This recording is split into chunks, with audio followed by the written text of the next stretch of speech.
గుణదల మాత ఉత్సవాలు ప్రారంభించడానికి సిద్ధంగా ఉన్నాం. గత 31 తారీఖు నుంచి ఈ ప్రార్థనలు ప్రారంభమయ్యాయి. నవదిన ప్రార్థనలు.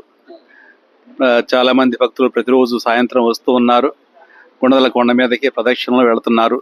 తర్వాత పూజలు, ప్రార్థనలు జరుగుతున్నాయి. ఇది మా ఆధ్యాత్మికంగా మేము తయారవుతున్నాం.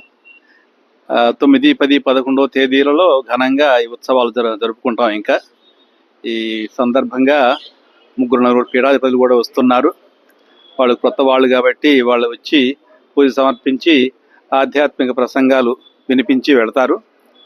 ఈ విధంగా మేము ఆధ్యాత్మికంగా ఇలా తయారవుతున్నాం. ఈ పండుగ ఆధ్యాత్మికంగా అందరికీ మేలు చేయాలని అసలు చేయడం. ఎందుకంటే చాలామంది భక్తులు వచ్చి వాళ్ళ కోరికలు సమర్పించి ఒక్కొక్కసారి కృతజ్ఞతలు కూడా సమర్పించి వెళుతూ ఉంటారు. అందుకని వాళ్ళకి ఇటువంటి మంచి అవకాశం ఇవ్వడానికి ప్రతి సంవత్సరం మేము కథోలిక సంఘం, కథోలిక చర్చ్ ఈ ఉత్సవాలను జరుపుకుంటుంది. ప్రతి సంవత్సరం భక్తుల సంఖ్య ఇప్పుడు పెరుగుతూనే ఉంటుంది. ఈ 3 రోజులలో 10 లక్షల మంది వస్తుంటారు. అది మా అంచనా. అంటే అంచనా ప్రకారం అంచనాలు ఊరికనే వేయలేదండి. ఇదివరకు మా అనుభవంతో చెబుతున్నాం. 10 లక్షల మంది వస్తూ ఉంటారు. అందరూ చాలామంది, కొందరు క్రైస్తవులు, కొందరు క్రైస్తవేతరులు. అయినా సరే ఆ తల్లికి తారతమ్యాలు ఉండవు కదా. భగవంతుడి ముందు అందరూ సమానులే.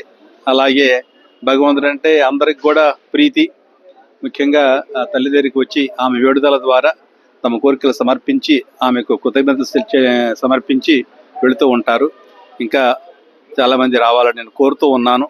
వాళ్ళందరికీ మరీ తల్లి ఆశీస్సులు, అదేవిధంగా తల్లి చెంతగా వచ్చి మీ కోరికలు సమర్పించి ఆమె ఆశీస్సులు పొందాలని సవినయంగా, ముఖ్యంగా మన విజయవాడ నగర వాసులను, అదేవిధంగా మిగిలిన వాళ్ళని కూడా నేను కోరుతూ ఉన్నాను.